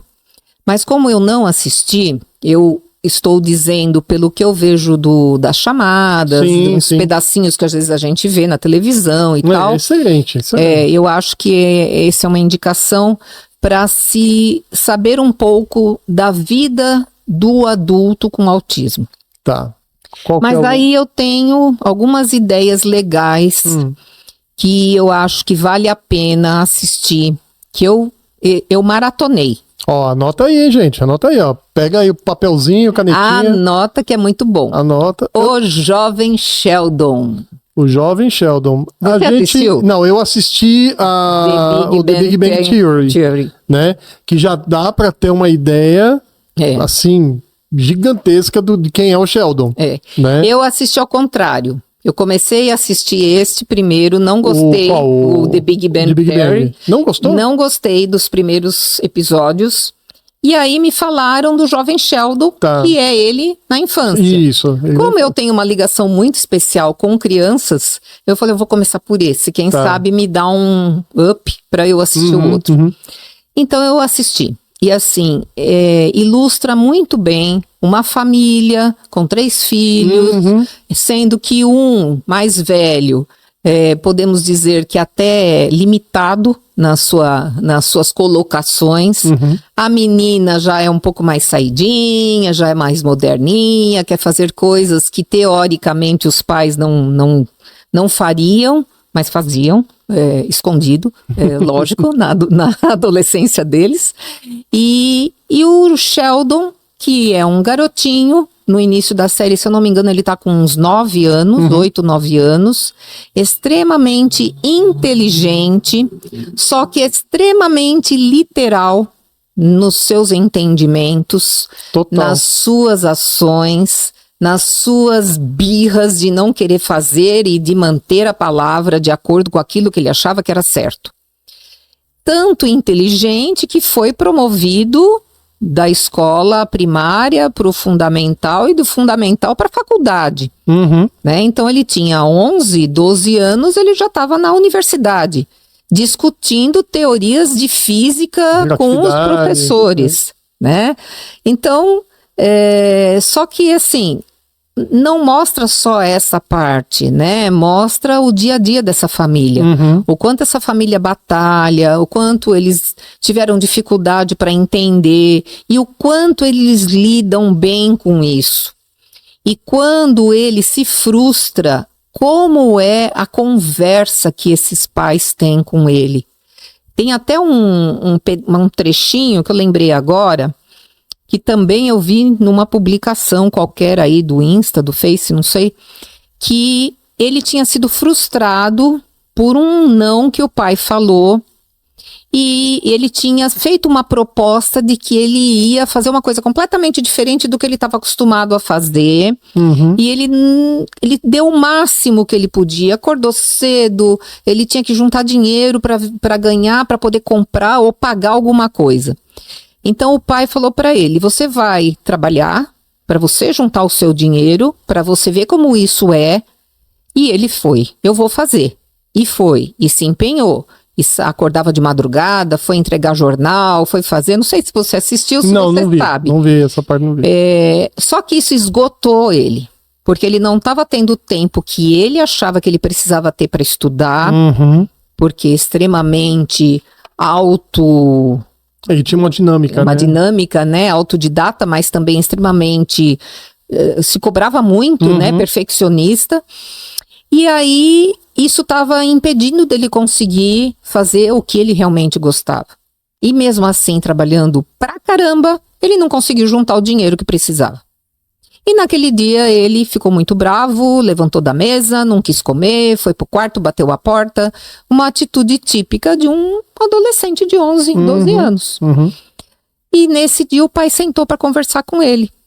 E falou para ele, olha, a vida de adulto é assim, eu não tô te obrigando a trabalhar. Você se propôs a trabalhar. E você sentiu o que é isso. E a gente faz isso todo dia, enquanto adulto. Então, perceba que a cada fase da sua vida, você tem algumas coisas algumas metas a serem cumpridas. Você não precisa pular etapa. Você não precisa ser melhor para provar nada para ninguém. Sim, exatamente. Então, a conversa com o pai foi muito legal. E aí, no final, ele pediu desculpa, né, pro pai. Então, Assim, é um episódio melhor que o outro. São episódios curtos e que é bom para assistir com a família. Esse eu acho que é legal para assistir entre pais e filhos. O Jovem Sheldon. O Jovem Sheldon. Então nós começamos essa listinha aí com The Good Doctor, depois fomos para Jovem Sheldon. Aí Tem eu vou falar Tem mais uma. do autismo ainda. Tá. Nós temos o Atypical. Atypical, esse eu não assisti. Atypical fala também da dinâmica familiar de um autista, mas entra aí mais as questões das relações sociais, pessoais, de amizade, já mais velho, relacionamentos, e o hiperfoco dele eram pinguins. Então, quando ele precisava se isolar, pensar e silenciar a sua mente, ele ia para o aquário, onde tinham pinguins. E ele cuidava de um pinguim que ele adotou, né? Eu não lembro o nome agora, eu que para lembrar o nome das coisas sou péssima, mas... Interessante, mas qual a relação que ele fez em cuidar do pinguim, em estabelecer na essa realidade, referência com o pinguim? eu vou dizer para você que eu não me lembro, Tá. vou ser sincera, mas todo autista tem um assunto de preferência. Tá. E nem sempre tem uma relação lógica. Tá? Se tem alguma relação lógica, eu posso até pesquisar, depois eu te falo, mas eu não me lembro. Mas todo autista tem um ponto de hiperfoco. Eu atendo um menino autista que o hiperfoco dele é futebol. Tá. Então ele treina para goleiro, ele já consegue treinar com colegas num time, ele compartilha já. Bacana. Então ele está numa fase mais legal. Mas todos têm um hiperfoco. E o hiperfoco é aquela coisa de não mudar de ideia, de batalhar, de fazer tudo o que puder para manter. E o hiperfoco muitas vezes é o ponto de fuga. É aonde ele se encontra, é aonde ele relaxa, é aonde ele sente prazer, é aonde ele se dá bem. Faz bem. Tá. Simples assim, faz bem. Muito Entendeu? bacana. Atypical. Atypical. Legal. Depois do atípico, ainda no autismo, por que eu tô falando tanto de autismo? Porque está se falando muito de autismo, né? Ainda no autismo, nós temos uma advogada extraordinária. Gente, não perde. Esse eu já ouvi falar já também. Não, é Acho maravilhoso. Que a sua até pôs na listinha lá pra assistir. É, uma advogada extraordinária, é um filme coreano. Coreano, né? Coreano. É a Hu Young-Hu, é o nome da advogada. Tá. E ela tem até umas frases que eu ia pegar para poder trazer, eu esqueci. Ela tem uma frase que ela sempre coloca quando ela se apresenta, que o nome dela rima com cômico, caneca e alguma coisa com C também. Então, eu acho que na tradução eles... Né? Então ela se apresenta assim em diversos locais, até no tribunal, porque ela é contratada por uma empresa, então ela é uma adulta que foi contratada por uma empresa, primeiramente como estagiária, e ela é brilhante. Então, assim, vale muito a pena assistir. Ela tem memória fotográfica, ela sabe a página, o parágrafo, o capítulo, o local de onde está a lei que precisa ser utilizada para aquele determinado tema. É meio que o do Good Doctor. Exatamente. Com essa sim. questão. Até as imagens que eles colocam, né, da mentalização, assemelha-se. Tá. Então é um filme muito legal para assistir. Dá para assistir com criança também. Tá. Não tem cenas que são impossíveis. É óbvio que com criança de 5, 6 anos não vai entender. Sim. Mas com adolescente, sim. Agora, por exemplo, a vida adulta, né, do autista. Mas tem aquela animação que me fugiu o nome. Você falou logo no início. Luca? Não, no Luca, tem o Luca, mas tem o outro, que é dos sentimentos. Divertidamente. Divertidamente. Divertidamente. Né? Esse Divertidamente, tanto a molecada assiste, quanto os pais também. Sim. Os pais podem assistir para ter uma outra visão, né? Eu queria que você falasse um pouquinho do Divertidamente e do Luca. O Luca é uma graça. Foi assim, foi uma das maiores surpresas na questão de animação que eu vi até hoje. É uma graça. Eu assisti muita coisa. Mas o Luca me deu nó na garganta. Eu assisti acho que umas 2 ou 3 vezes. Não, eu acho que eu assisti umas 4 vezes já. Porque assim, é lindo de viver. né? Né? Lindo de viver. Aquela simplicidade do personagem, né? Do Sim, Luca, e né? olha, aí eu vou fazer uma referência com aquilo que a gente estava falando antes. O Luca é da Pixar. Pixar. Pixar. O Luca é um peixe, Sim, sim. né? É. É um peixe que está descontente com a vida. Exatamente. Ele está desanimado, ele tem o sentimento do divertidamente, que é o tédio, Aham. né? Então ele está desanimado, totalmente apático, com aquela vida monótona de ficar lá nas anêmonas, sem fazer nada, só nadando, né? Literalmente Cara, é nadando. sensacional, é sensacional. E existe lá, não sei se é uma magia, eu não me lembro muito bem, alguma coisa que quando eles Sai da água, saem da água, eles se transformam em seres humanos. Aham. E ele tem lá um amiguinho, ele começou a querer descobrir o que estava acontecendo fora da água. O amiguinho, diga-se de passagem, é um sarro, né? Você dá Não, muita risada com ele. muito, Porque né? ele é um destrambelhado, né? Ele é o que, é o que motiva o Luca a fazer toda A fazer tudo as que ele papagaiadas que tem que fazer. teoricamente não deveria. Uhum. Mas se ele não fizesse, não tinha o filme, né? Sim, sim. Então, quando o Luca pula, ele aprende a andar, ele aprende a subir na escada, ele vai na torre do amigo. Eu não lembro o nome do amigo. Alberto. Mas... Alberto. Acho que é Alberto. É. E o Luca, bom, começa a descobrir as maravilhas do mundo dos homens, os objetos, a toca-disco, sei lá, porque o Alberto ele tem uma casinha no alto no alto de uma torre, né? Uma torre, né? Uma torre mármore. Não, uma torre, é uma torre E aí ele tem abandonada. tudo que ele acha, né? Ele vai catando, Ele vai catando, né? né? É um acumulador. É o acumulador, ou vamos dizer assim, que seja um carinha do bem que ajuda na reciclagem. Ele utiliza a reciclagem para coisas criativas. Ele guarda as memórias, né? Ele guarda as memórias. No local dele tem as memórias Do pai. De pessoas, né? É, do pai, principalmente. Então, é muito louco, cara, é muito legal. E aí o Luca vê na parede um pôster de uma Vespa. Daquela Sim, motoquinha. A motoquinha Vespa. Né? Aquela Quem nunca que na quis ter uma Itália daquela, né? era o must. Até hoje, E né? ele fica doido, né? Pela Vespa. Não, vamos construir. Então, um amigo, mas não dá, já tentei, não tem como, tem que ter material. Só que o Luca é criativo. Uhum. E aí eu entro um pouco lá no TDAH.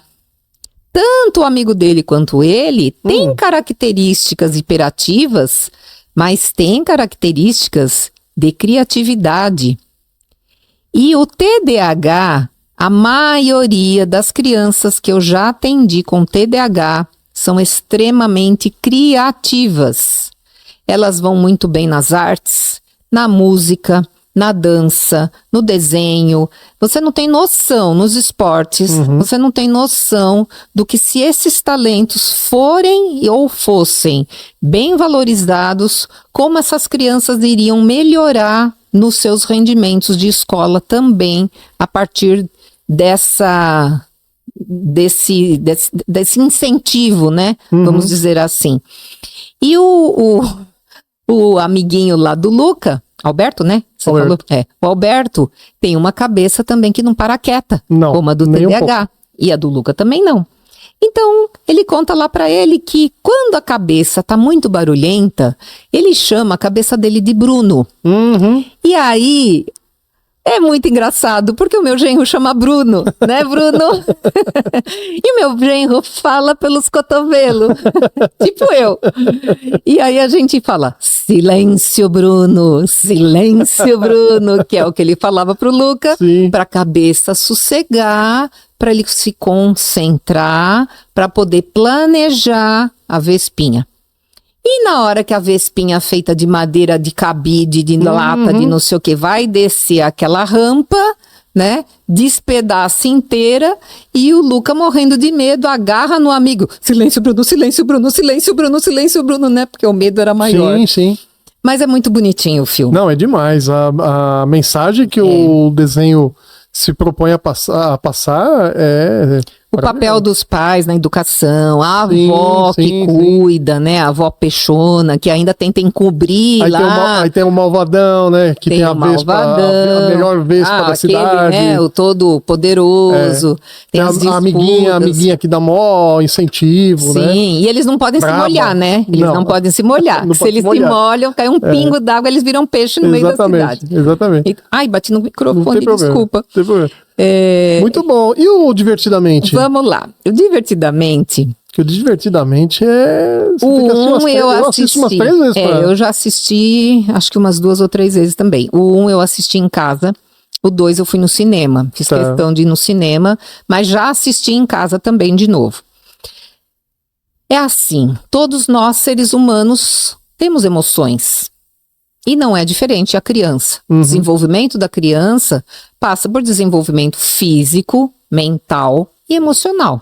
Certo. As emoções, elas compõem, elas são intrínsecas ao desenvolvimento. Não dá para você ser uma criança comportada, séria, quietinha, que obedece todo mundo, sem ter o lado da alegria, sem ter o lado do medinho, sem ter o lado do nojinho. Então, não existe isso, né? A alegria é aquela que tenta unir todas as emoções. Certo, é o pivô. Ela é o pivô, né? Então, assim, nós podemos dizer que se a nossa vida for movida por sentimentos de prazer e alegria, nós estamos equilibrados. Tá. Mas a gente sabe que não é assim. Então, essas emoções, elas vão se revezando no decorrer do desenvolvimento dessa criança, que é a Riley, né? Que no primeiro ela tem 11 anos, 10 anos por aí. E eles mudam de residência.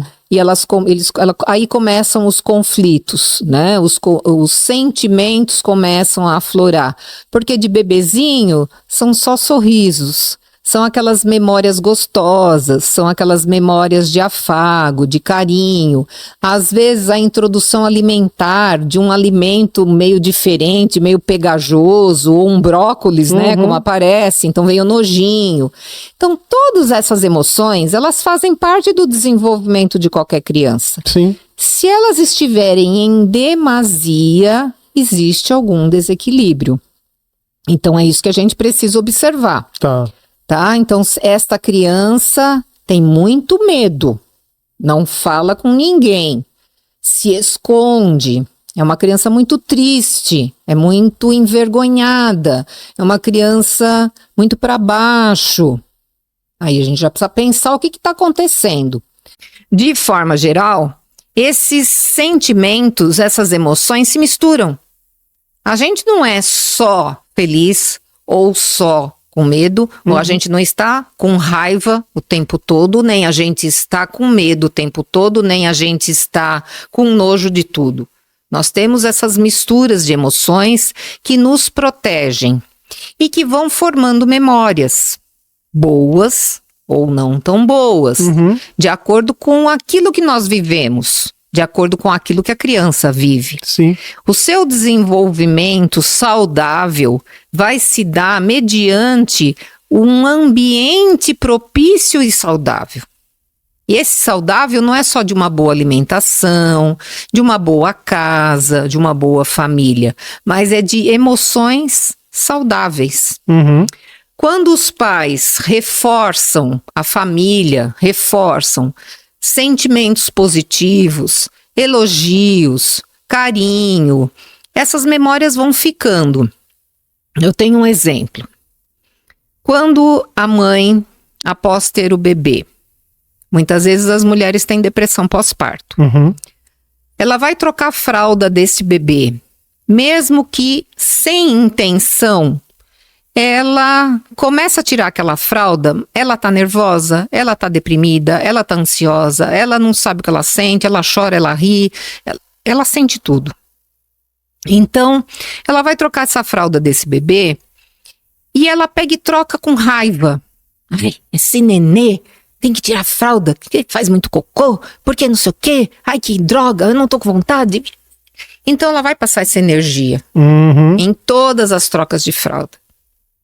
E que vai ficar nesse sentimento, nessa memória que vai lá pro fundo, lá pro arcabouço, né? Das memórias, para as memórias de longo prazo. Vão ficar emoções relacionadas a essa troca de fralda meio estranha. E aí, essa criança tem essa memória implícita.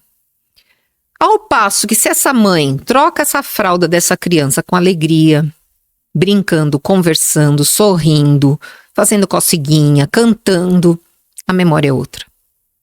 Então essas memórias implícitas, elas vêm na vida mais para frente da criança, do adolescente, do adulto, sobre outros comportamentos que muitas vezes a gente não consegue detectar a origem. E isso é um assunto para psicanálise. Tá. É um assunto para psicólogo, para terapia. Mas eu entendo ser assim, né? Já tive algumas explicações a respeito disso. Assim como as memórias ruins podem formar uma consciência, um consenso de si errôneo, as memórias boas vão formar um consenso de si positivo, bom. E aí entra a segunda parte, que é a puberdade. Tá. E na puberdade são outros desafios. Ela quer estar junto com as melhores. Ela quer ser igual, até na mechinha do cabelo, né? Ela usa a raiva para jogar, em vez de usar a alegria que ela usava antes. Ela usa essa ansiedade de querer estar bem o tempo todo, até que ela chega no pânico. Porque é a ansiedade sem controle. Entendi. Então, tudo isso é muito comum na adolescência. O adolescente quer pertencer ao grupo. Sim, com certeza. Nós já falamos a respeito de que o adolescente tem vergonha de que o pai leve na escola e dá um beijo. Sim, que vai buscar. Aí põe aquele capuz, né? Da vergonha. Né? Usado isso. Tem o tédio quando não quer fazer nada. Ou quando está sem o celular. Não tem nada para fazer. É um tédio. Tem a ansiedade por situações que ele não espera. Tem a inveja por querer pertencer a determinado grupo. Enfim, é um filme que dá para pensar muito. Você diria que Divertidamente está mais voltado para os pais, para os adultos, do que para as crianças? Eu diria. Não é? Porque você fazendo essa mostragem toda, com referência ao Divertidamente, ficou nítido pra mim de que esse filme é mais pros adultos do que pra... A criança vai se divertir, obviamente. Vai se divertir, porque ele é colorido. Mas pro adulto vai fazer pensar. Mas o adulto vai fazer pensar. E até prestar mais atenção. Sim. Né? Sim. No dia a dia da criança, deles próprios, inclusive. Sim. Né? Porque parece ser um desenho de aprendizagem. É uma aprendizagem para o profissional, para o educador, para o psicólogo. Reforça coisas que a gente fala no consultório e que muitas vezes os pais não conseguem entender. E a criança se diverte, porque é engraçado, né? Tem o monstro lá do armário, né? Do cofre lá no final, que fez coisa errada. Então, tem umas partes bem engraçadas, mas tem algumas partes bem preocupantes, no sentido de que, dependendo do caminho que você leva, do caminho que a Riley escolhesse, se ela não tivesse a alegria como um fundo em si, tomando conta dela e das suas emoções, ela conseguiu destruir... os sentimentos conseguiram destruir todas as ilhas de personalidade dela. Sim. E ela precisava reconstruir tudo isso. Interessantíssimo, né? Muito interessante. Então tem muita história para contar em cima desse filme. E assim, né, a gente tá falando de um, né, mas no próprio streaming tem muitos curtas. Tem. Que se você for parar pra dar uma analisada mesmo, pegar que são curtinhas, por isso é o nome curtas, né? Se você parar pra prestar atenção, tem muita sabedoria, né? Muita informação pra gente poder fazer a análise, né? Fazer algumas referências. É que o Divertidamente, ele é um show à parte. É forte, né? Ele é muito forte. É forte. Né? Mas é muito interessante. Eu ia comentar com você, inclusive, por exemplo, dos desenhos, né? Hoje eu acho os desenhos que passam na TV, não são todos, mas assim, tem bastante. Eu acho que são desenhos, muito rabisco, muita cor forte, frames um atrás do outro, muito frame, e aquilo prende muita atenção. Né? Pra gente que é mais velho, aquilo você assiste, você não aguenta assistir, tipo, 1 minuto, você não consegue ver. Sim. É muita informação, né? Parece que são a mesma metodologia que é utilizada numa rede social, por exemplo, para você ficar mais tempo lá. Sim. Né? Porque eu posso dizer a gente deve ter praticamente da mesma época. Eu sou bem mais velha que você. Eu tô acostumado com Hanna-Barbera. Né, que as cores eram cores, hoje analisando. Naquela época eu não ia ter essa desenvoltura ou entendimento. Penélope Charmosa, o Dick Vigarista. Exatamente, você vê que as cores eram cores mais simples, o desenho ele se desenvolvia numa história, começo, meio e fim. E mais lenta, né? E era mais lento. Menos coisa acontecendo ao mesmo tempo. Agora é muita coisa acontecendo ao mesmo tempo. Eu acho que até por conta disso, por a gente ter naquela época o entendimento de como era, né? Você pega lá um Speed Racer, você pega lá uns Herculoides, tá? Você pega... Tô falando aqui a esmo, tá? Sim, sim. Você pega... você falou do Dick Vigarista, né? Eles tinham começo, meio e fim as suas historinhas, e isso fez com que a gente tivesse o gosto de assistir primeiro, lógico, pela animação, pelas historinhas, que fez com que a gente, já na idade adulta, quisesse ter itens colecionáveis, por exemplo, daqueles personagens. Porque ele te traz uma memória muito saudável. Sim. Eu não sei se hoje, por exemplo, né, se a molecada hoje assistindo os desenhos de hoje, ou de repente os filmes de hoje, se tem vai ter a mesma desenvoltura quando esses tiverem com seus 40, 50 anos, né? Então eu acho que hoje, eu tô pegando aqui a ideia do desenho, porque até desenhos que o pessoal da neurociência então, psicólogo indica para as crianças assistirem, porque parece que são com menos frames, as cores são mais brandas, num ritmo mais lento, para você como telespectador apreciar aquele desenho. Exatamente. Apreciar aquela obra, né? E hoje eu acho os desenhos, eu tenho a impressão que hoje os desenhos de hoje é tudo um copia-cola, sabe? Um Ctrl-C, Ctrl-V. Você pega um desenho, um personagem, eles são todos parecidos, só muda o cabelinho, o nariz, a roupinha e o tamanho do pé, o tamanho da mão. Mas é um copia-cola. E é muito rápido. Sabe, eu acho rápida. De tudo isso que você falou, o pior é o muito rápido. Muito rápido, né? E muita informação ao mesmo tempo. Então a criança precisa. Vamos falar dos desenhos pedagógicos, que eles são ditos pedagógicos para ensinar a contar, ensinar o alfabeto, por exemplo. Então o que a criança vai olhar ali? Bolhas flutuando de diversos tamanhos, de diversas cores, com letras entrando, com letras saindo, com música tocando. Enfim, qual é o foco daquilo? Né? Tudo bem, a ilustração pode ser um coadjuvante da aprendizagem. Sim, e deve ser. Exatamente. Né? Para que ela seja significativa, precisa ter um prazer, uma coisa gostosa. É até assim que a gente trabalha no consultório. Mas quando você passa muitas informações ao mesmo tempo, a criança não tem nem como focar naquilo que seria o Você acha foco que ideal. foca? Eu acho que não. Não, né? não foca. Não foca, né? Não foca. Tanto é que é lá o dedinho passando, né? Quando o filme não passa sozinho, mas é o E o dedinho impressionante passando. é o lance da coloração, é muito colorido. É muito colorido, é laranja, Né? com vermelho, É, com pink, sabe? azulão, Extravasado, né? né? Pega a tela toda, aí Sim. você fica até meio...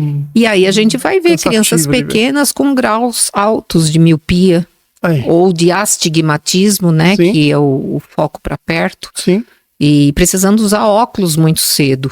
entendi. Então, tudo isso interfere. Olha, Complicado. tudo sendo usado com bom Com senso, moderação e com bom senso. moderação, Exatamente. não tem nada de errado. Nós não podemos andar para trás.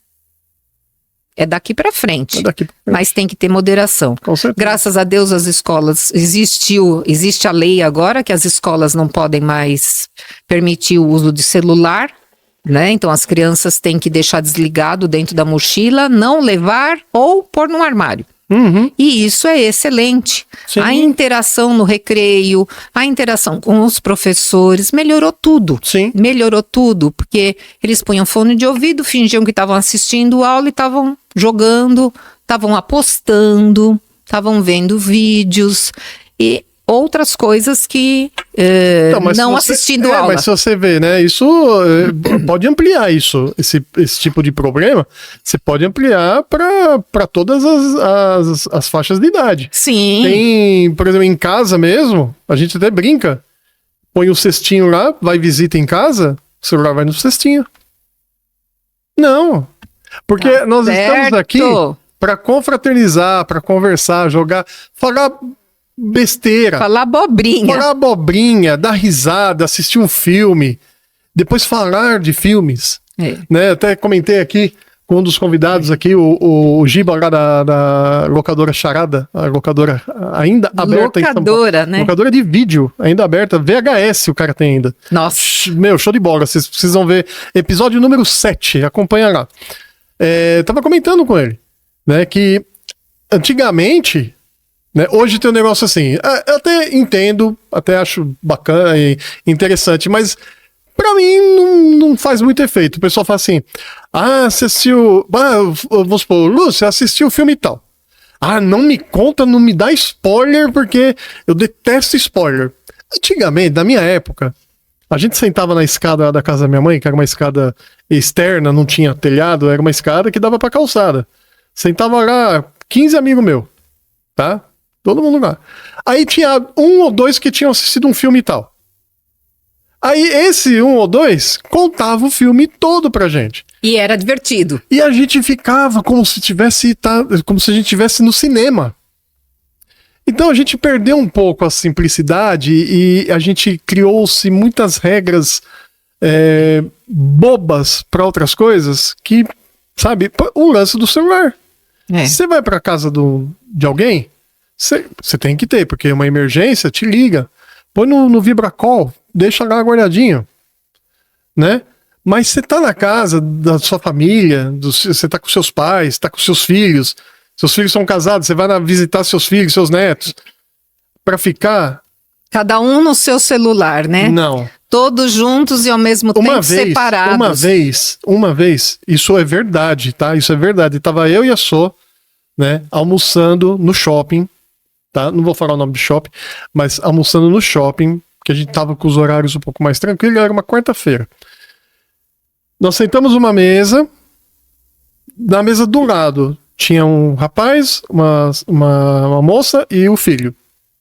Os três no celular. Mas isso é muito comum, Júlio. Não, mas o problema é que assim, até você tá aqui e o outro lá também, já tá meio esquisito, já tá meio ruim. Pra mim já tá meio ruim. Eu já ficaria desconfortável. Se eu tivesse com amigos, né, com familiares e cada um no seu celular, falei, peraí, por que nós estamos aqui? Pois é. Então vamos todo mundo pra casa de novo. Cada um vai pra sua casa. Né? Aí tava um aqui, o outro lá e outro de frente, um moleque. Aí eu achei estranho, muito ruim. Eu achei ruim mesmo. Ainda falei, passou. Falei, meu, não, é inacreditável. A moça falou, não acredito, sério? E o cara respondeu, sério. Eles estavam conversando pelo Eles WhatsApp. estavam conversando pelo celular. Lamentável isso. E o moleque devia estar num jogo. Não tava nem com a hora do Brasil. Eu falei, para tudo. Para tudo que eu quero descer. Eu já ouvi histórias assim então, também. Eu acho lamentável. Esse é um uso indevido. Né? Não pode, gente. Você está indo passear com a sua família e não está dando atenção para a sua família. Você pode estar na sua casa, com seus filhos, com seus netos, com seu parente, com seus amigos. Mas você sabe o que é isso? É o vício. É complicado. Porque chama. A tela chama. Quando você e o mesmo propósito daqui, eu acredito que hoje está nas animações, sim, em alguns filmes talvez, mas acho que a animação é mais. Porque a molecada fica mais vidrada nos desenhos mesmo. Sim. Né? Mas tem essa coisa de segurar. E a criança fica lá. Segura, né? prende e limita. E limita, exatamente. Limita o vocabulário, a socialização, limita uma série de coisas. Moderação.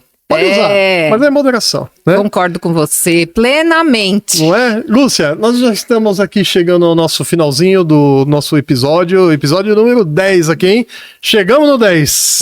Né? Que legal. Mas todo convidado aqui recebe um mimo e você também vai receber um mimo. Ai, que bonitinho. Tá?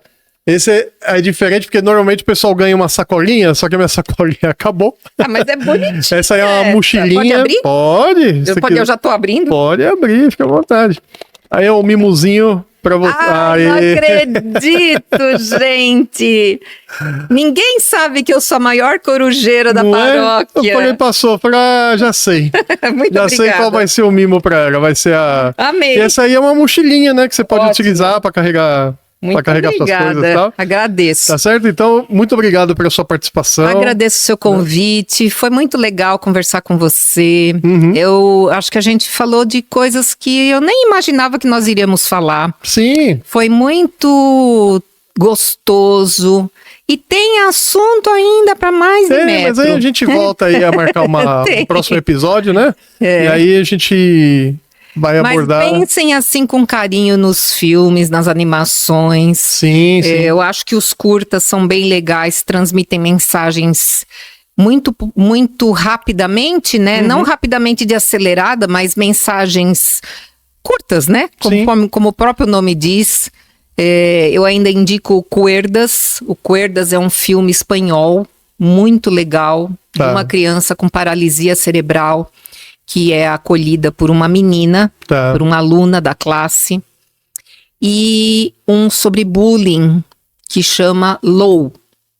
Que tudo curta? Tudo curto. Tem 3, 4 minutos. Eu ia fazer um bate-pronto com você e ia falar pra você, indica um curta pra nós. Já indiquei. Já indicou 2. Então agora um bate-pronto aqui de livro. Livro, para adulto, para criança. Pros dois, né? Pros dois. Pode ser então um livro da minha apreciação ou um livro... Indicação tua. Bom, tem vários, tá? Mas um livro que eu gosto muito, é um assunto que mexe muito comigo, é Crianças Índigo. Crianças Índigo. É um tema bem polêmico, dá também muita discussão, mas é muito interessante porque mostra as características das crianças dos anos 90, 2000 para cá. Tá. É bem legal, legal. Um bate-pronto agora de música. Uma música. Bom, eu tô muito nas músicas que eu tenho da playlist da yoga, né? Eu tô muito assim, zen, nessas músicas mais tranquilas que trazem mensagens de autoconhecimento. E uma que me mexe muito comigo chama Ressignificar, da Anne Marie. Então, é muito legal, muito gostosa de ouvir, assim, transmite uma paz muito boa. Tá. E para fechar esse bate-pronto, uma frase. Aí peguei, hein? Não pegou, não. Não peguei, não. Pegou. Poxa, eu tentei. Não pegou. Uma frase. Gente, eu gosto muito de dizer que todo conhecimento, antes de passar por aqui, tem que passar por aqui. Ele tem que ter sentido. Ele tem que ter valor. Senão não serve. É isso aí. Boa, muito bom. Lúcia, então, mais uma vez, muito obrigado aí pela sua participação. Aí eu que agradeço. Você pode deixar pro pessoal aqui o seu Instagram, depois a gente vai pôr na descrição desse vídeo também. Mas pode já dizer qual é o seu Instagram, você tem canal no YouTube também, Tem um canal no YouTube que tá novinho, tá fresquinho. Eu passo, meus vídeos falam muito da área mesmo, na neuropsicopedagogia, @educaramar_ensinar. O mesmo nome para o Instagram e para o Facebook, @educar_amar_ensinar, que é o meu método de trabalho. Muito bom, muito bom. Então, muito obrigado aí pela sua participação. E, gente, eu vou ter que pedir para vocês, né? Pô, lógico, se inscreve no canal. Lúcia, o pessoal tem que se inscrever no canal. Curte, passar, envia lá pros amigos, faz os seus comentários. O mais importante... Assiste até o fim pro YouTube entender que é pertinente. Tá ouvindo, né? Assiste o meu também, por favor. Dá o play, vai até o final, gente. Vai até o final, papo bom, papo bacana. Não tem cortes, tá? Papo bacana, vai diretão. Tá aqui, 1h e pouquinho, 1h54, pouquinho, dá tempo. No jantar, lá no bate-papo você assiste, facinho. E ativa as notificações, hein? Ativa as notificações porque é importante. Porque isso aí mesmo. A pessoa não vai perder esse assunto aqui, entendeu? Se ela ativou, ela vai receber lá. Vai receber. A Idea Creatorcast subiu um novo vídeo. Aí vai estar o seu vídeo lá, número 10. E agora, para eu saber... agora eu vou pegar, hein? Vou pegar essa turma agora. Para eu saber que você assistiu esse vídeo até o final, eu quero que você escreva no comentário a seguinte palavra. Qual? Me diz aí uma palavra pequena, curta também, pode ser. Eu já tenho até uma aqui. Determinação. Pronto. Determinação. Escreve determinação lá no comentário que a gente sabe que você assistiu esse episódio até o final. Fechou? Gente, mais uma vez, Lu, muito obrigado. Júlio. E, gente, até a próxima. Estamos por aí sempre. Tchau, tchau, gente. Obrigada. Valeu.